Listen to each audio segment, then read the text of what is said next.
Alright, how's everybody doing today? Back again with another video for you guys. And today what I have for everyone is my full review of the LG G6. Now I've been using this for a while and y'all know how it goes. Once I feel like I got a handle on everything I want to talk about with you guys, it's full review time. So jumping right in, let's get into this. Now, on a side note before I jump in fully, in the interest of speed, I decided to shoot all the accessory videos separately. So if you guys want to see videos on the cases that I picked up for this guy, the screen protector which is installed on this guy, and any other accessories like the wireless chargers, that's already on my YouTube channel. But in the interest of speed, and I want to make this video as fast and precise as possible, we're going to forego mentioning all that stuff in this full review. But check out links. I'll have links to all that stuff down below, as well as links to where to purchase this guy, exactly how you see it here, case and all. So without further ado, this is my full review of the LG G6. Jumping right in, the first thing I want to talk about with you guys is the overall build quality and design of this guy. Now, in terms of build quality and design, I think LG did a great job on this one. Now, what you have is you have your metal and glass design here. And I gotta tell you, it feels pretty good in the hands. And it's got a good weight to it. It's not too light and it's not too heavy. All of your buttons are very tactile and have a nice reassuring click to them. So there's that volume button, and you see I launched the shortcut, and that launches the camera. So volume up launches the quick memo, volume down launches the camera. But I don't know if y'all heard it, but those actually have a nice reassuring click to them, and it's all good. It's good. The build quality and design on this is really, really good. LG did a great job. Kudos.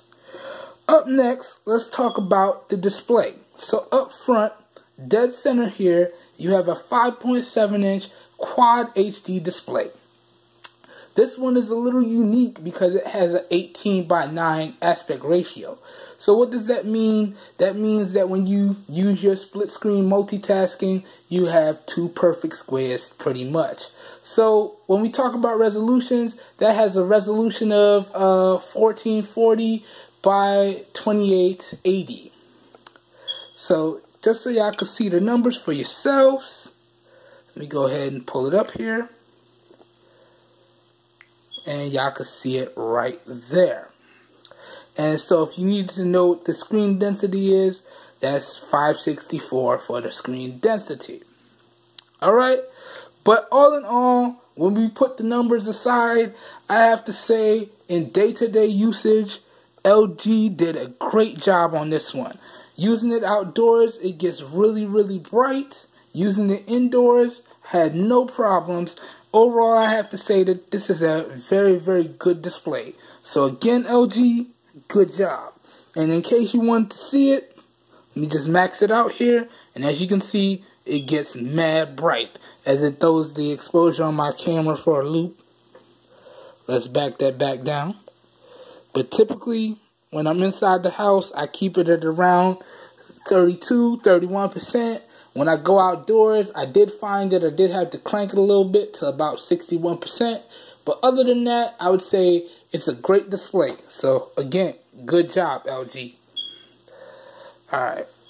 So up next, the next thing I want to talk about with you guys is the hardware and the software in this guy.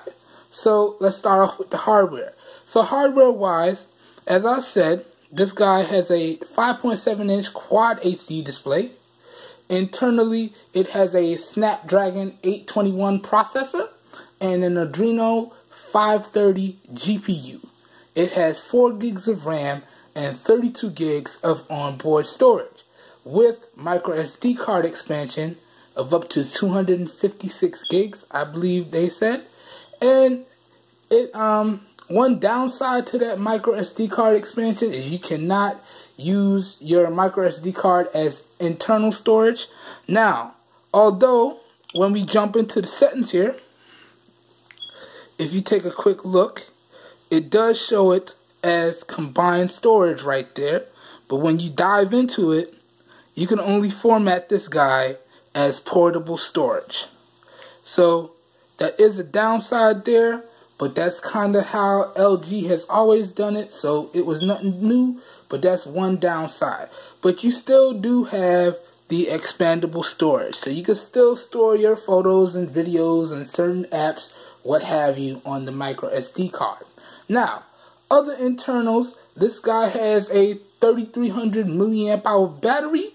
It has two 13 megapixel cameras on the back with LED flash, and both of those rear firing 13 megapixel cameras can record video up to 4K at 30 frames a second and do slow motion. One 13 megapixel camera is a wide angle lens, so you can take nice wide angle videos and photos. That's really nice. And the primary one, is just your regular aspect ratio there. That's pretty cool.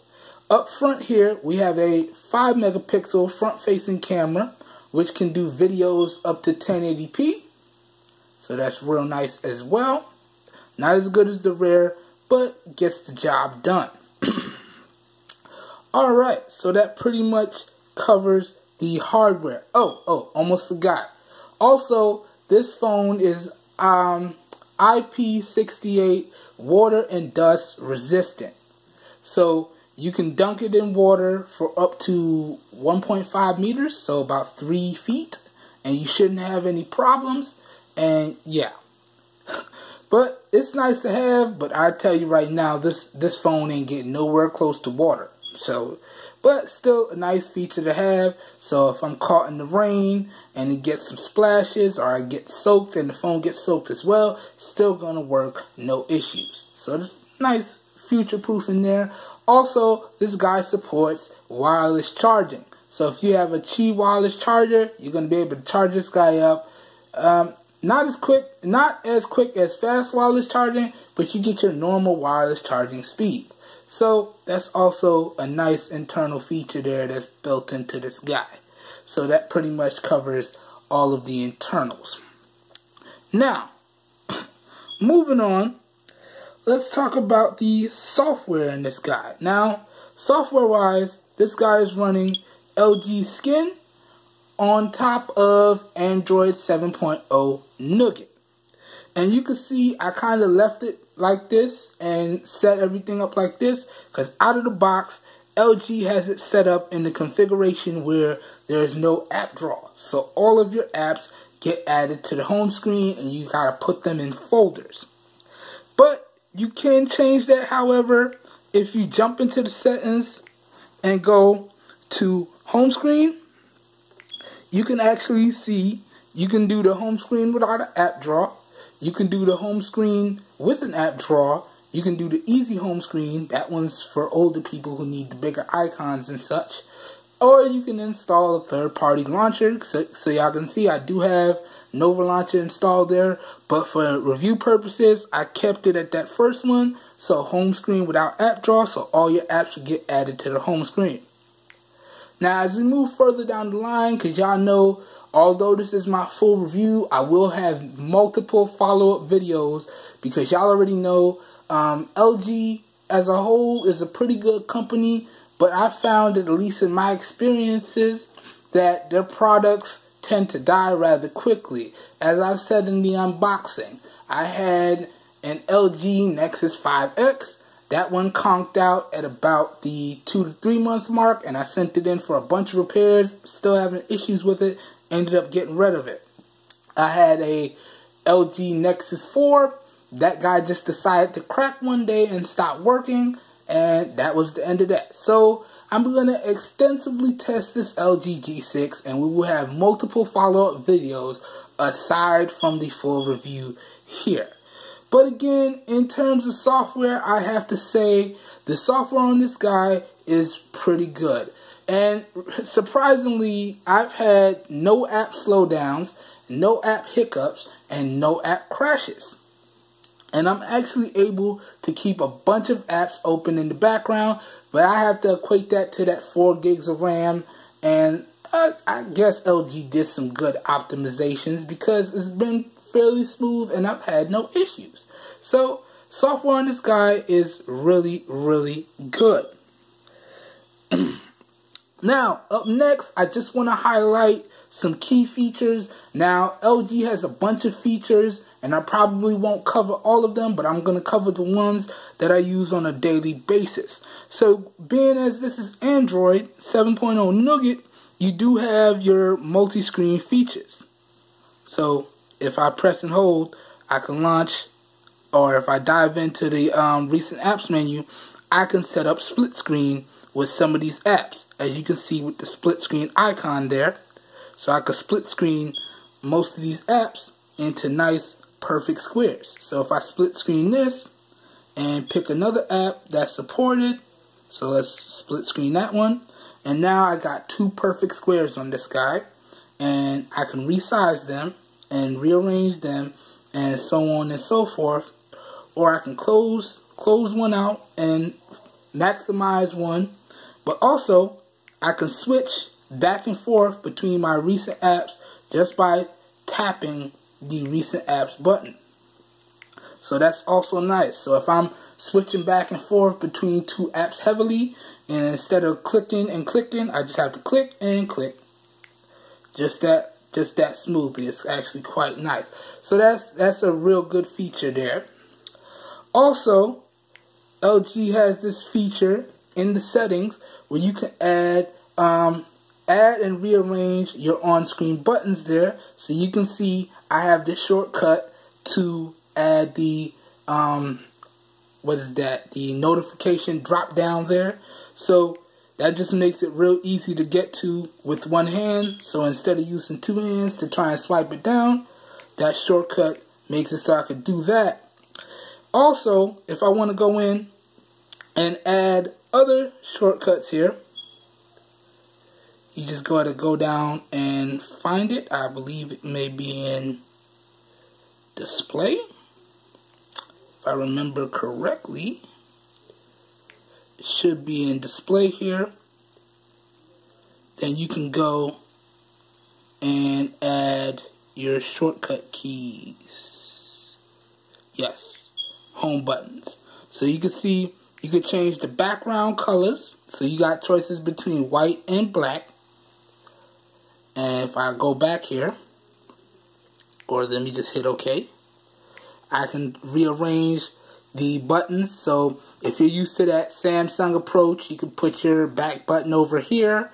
And if you want to add some other quick things here, like they got the quick screen capture with the memo on it, you could do that. And then you got your Q-Slide apps, which are just some short window, some mini window apps that you can have on the screen, overlaid on the screen, and still be able to use the screen. You could do that as well, but I don't really use those, so I just kept it how it is. But I do find that I use that notification pull down very often. Very often. Also, in terms of software, y'all know we have a fingerprint sensor on this one, and I have to tell you guys that fingerprint sensor is quick. Y'all can see, let me power it off, and we're just going to touch it, and it's already on. It's a quick fingerprint sensor, and it's very, very accurate. And you can program up to 5 different fingerprints. And what's also nice about this is you can set up private folders in your gallery. So if you got things you don't want people to see, you can fingerprint protect them. Also, you have your knock-knock code.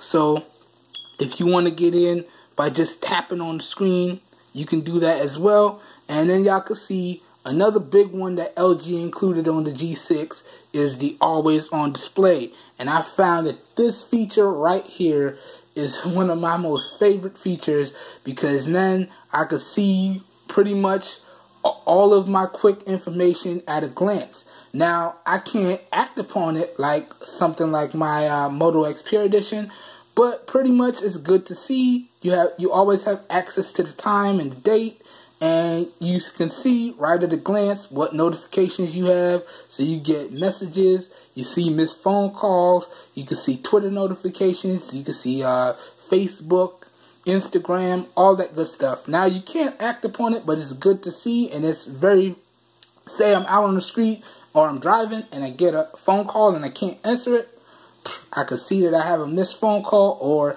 I'm getting messages but I'm on the road. I can see that I have a message there. So when I am able to act upon it, it's real. I can see it and we can launch in and get right to it. So that's nice. Okay. Then you have your on-screen buttons here, and you can add to these. You can have up to 5, but I just kept it how it was. So you can see we got a shortcut to our dialer and a shortcut to our camera. And really, guys, that's about it. That's pretty much all the features that I use on the regular. Now, if you dive into settings, you can see that there's a bunch more features here. You have your smart settings feature, which pretty much disables and enables certain things depending on your location. So if you're at home and you want to set it up a certain way to where as soon as the phone recognizes that it's at home, it turns on Wi-Fi and turns off data, you could do that. Same thing for work, so on and so forth. If you plug in headphones, you could do that as well. Bluetooth, same thing. So there is that. And then you also have your smart cleaning. So similar to what you could do on the Samsung devices, this is just a one-stop place to clean up your device real quick. Now, I don't use that too often because I'm pretty efficient at keeping my device cleaned up and smooth without going into here. And, you know, sometimes I feel like these things, even though they're baked into the system, they don't work as good as they should. But you have access to that right here, so you can just quickly optimize or check your battery usage. Do some hardware tests, enable battery saving modes. Y'all know I don't use those battery saving modes, but for those people who do, it's right there in the settings. Also, another neat thing is you do have access to your themes as well, and you get some nice preset ones out of the box, but then you can also go ahead and download more if you need to. Now, I found that the three that I use the most is the regular one here, the black, and then the platinum. I use those three a lot. Kind of like that all black theme. But for interest of the review, just kept it on the regular one. Put my wallpaper on it. Y'all know how it is. But pretty much, that covers a large majority of the features. At least the ones that I use regularly. And some of the ones that I don't. Some of the ones that I thought were important on the LG G6. Now, let's keep it moving. Up next, let's talk about the Wi-Fi in this guy. Now, Wi-Fi wise, this guy has Wi-Fi 802.11bGNN and AC. So what does that mean? That means you have access to your 2.4 gigahertz band and your 5 gigahertz band. If you have a router at home that has that capability, or you have a router at work that takes advantage of that capability, you're going to easily be able to use that on this phone, no issues. And Wi-Fi, guys, has been a very enjoyable experience. I've had no issues with the Wi-Fi or the data connections, and my Wi-Fi speeds using my router here at the house or my data speeds out on the road have been phenomenal. And keep in mind, this is a T-Mobile device, and I picked this up through T-Mobile, and I gotta say, even though I know some of you guys may be saying, well, E doesn't have the latest processor or the latest GPU, it's still a very, very solid device, and I'm actually pulling down speeds greater than my Moto X Pure Edition in some cases. So, Wi-Fi and data in general have been an enjoyable experience. Now what I want to do is pull up a quick YouTube video so you guys can see how the Wi-Fi performs in real time, and this will also double as a quick speaker test. So I've already maxed the volume out to 100%, so you guys enjoy. Right, guys.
real quick Wi-Fi test for you guys, and you can see that it was very smooth and fluid throughout, and there was very little buffering as I swiped through the video. And also, y'all can hear that the speaker on this guy, although it is bottom firing, it does get quite loud and stays very clear throughout. One gripe that I have with the speaker on this guy though is that, well, two really, is that there's only one of them and it is down firing. And it is actually quite quiet till you get it to the point where it's maxed out. I find that in general, I tend to keep the speakers right about there. If you do it any lower than that, then it's actually quite quiet. So I just wanted to point that out. So the speaker on this guy is good, but you have to keep it close to max volume in my opinion. Keep in mind, this whole video is based on my opinion. Everybody's opinions may vary. But anyways, guys, keeping it moving, the next thing I want to talk about now is band support on this guy. So, as I said before, this is the T-Mobile version, so I have all the bands for T-Mobile. But just in case you guys wanted to know, here are all the LTE bands for the LG G6. So you have, and keep in mind, you get more or less bands depending on which models you have for specific carriers. So you can see that up there. So y'all can see that right there. So those bands may differ. But globally, this is pretty much the global bands. This is what you have in terms of LTE right here. So you have band 1, band 2, band 3, band 4, band 5, band 7, band 8, band 8, band 12, band 13, band 17, band 20, band 28, band 38, and band 40. As well as your standard GSM bands for HSPA, HSPA Plus, and all of your 3G and 2G bands as well. So all of that's right there. So pretty much, if you pick this guy up, regardless of which model you pick up, you should have some pretty decent coverage. Keep in mind your coverage may vary based on carrier and actual coverage area. So I just wanted to point that out. So not bad, not bad. It's nice to see that they pretty much have most of those bands in there. That's pretty good to see. Alright, so moving on, guys. Now I just want to talk about the GPS built in this guy here. And really, when we talk about the GPS, guys, I have to say that the GPS on this LG G6 has been phenomenal, and I've had pretty much no issues with it for as long as I've had it now. And it locked on within seconds, and turn by turn was no issues. So if you very GPS dependent and you use a lot of Google Maps and turn-by-turn navigation, like myself, you should have no issues. So the GPS on here is solid, guys. It's very good. Up next, let's talk about the Bluetooth in this guy. Now, Bluetooth-wise, this guy has Bluetooth 4.2 technology in it. So, not the latest, but still very good Bluetooth. And I've had no issues when it comes to Bluetooth connectivity in this guy. And you can actually see I've connected a bunch of stuff up to this, and I've had no issues with the Bluetooth. No issues whatsoever. And they actually, when you first launch it and you go to connect something, it actually tells you that you can connect up to 2 Bluetooth sources at a time.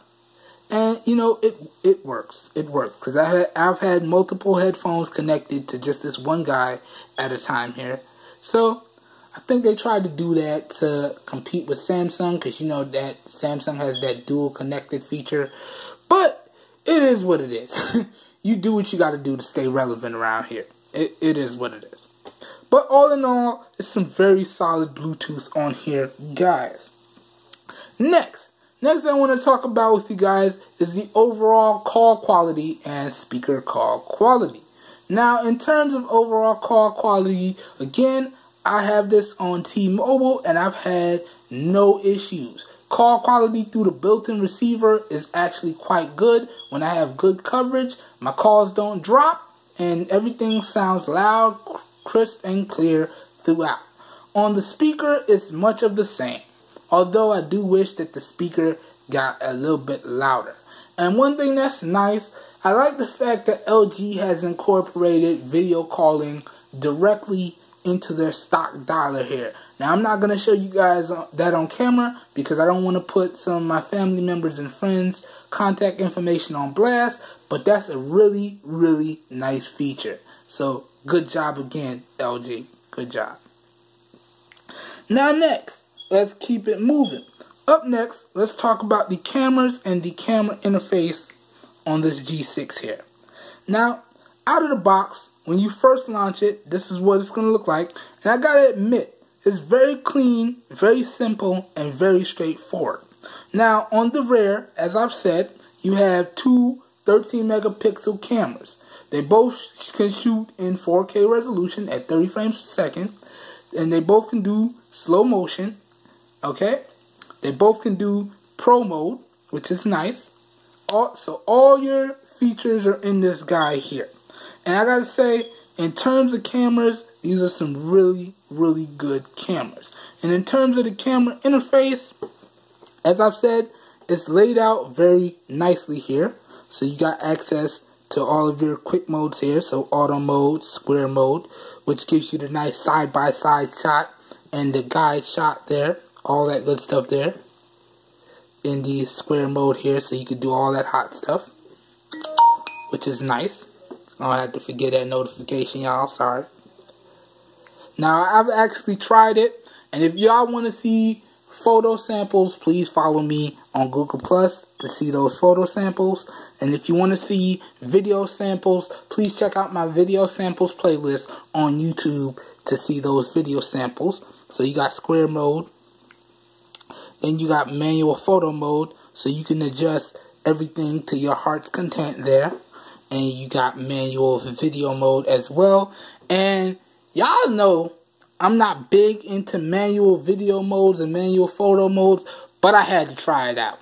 I figured if it's in here for the price of the device, I'm going to get my money's worth and try out everything. And I have to say, LG did a good job with these cameras and these features.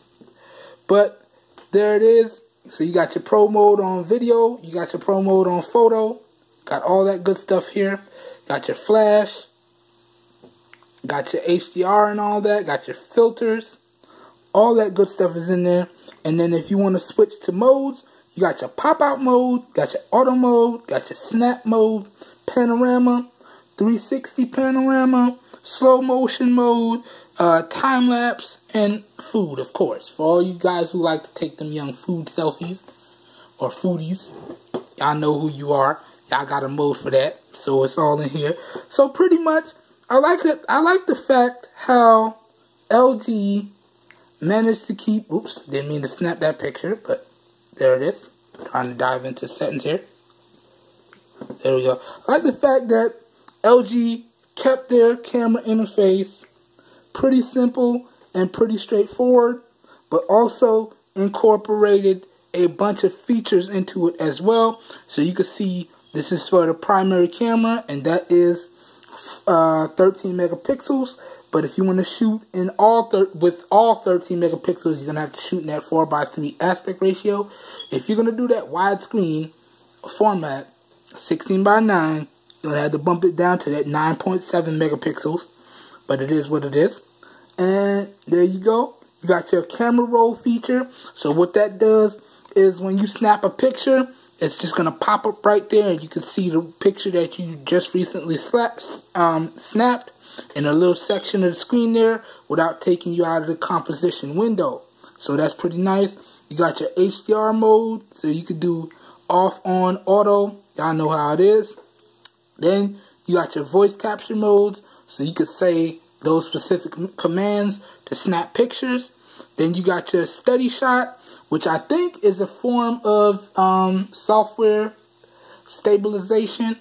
I'm not sure. Don't quote me on that. I'm not too technical when it comes to the built-in cameras on these phones. Keep in mind, guys, I'm just an average user like yourselves. So it is what it is. That's why I tend to do a lot of my shots in auto, because I don't really like to tinker around too much. I would just rather be focused on the moment and capturing the moment. So it is what it is. got your geotagging, you could do your grid lines, you could add a signature to your photos, and of course, you can decide whether you wanted your content to be stored on the SD card or the internal storage. And then switching to your widescreen there, you can see it's quite nice. So you actually get a lot more in the shot, guys. It's actually really, really good. And then to just get to the front-facing camera, you can either swipe sideways or swipe up. So either way is going to get you there. So you see how you doing, guys.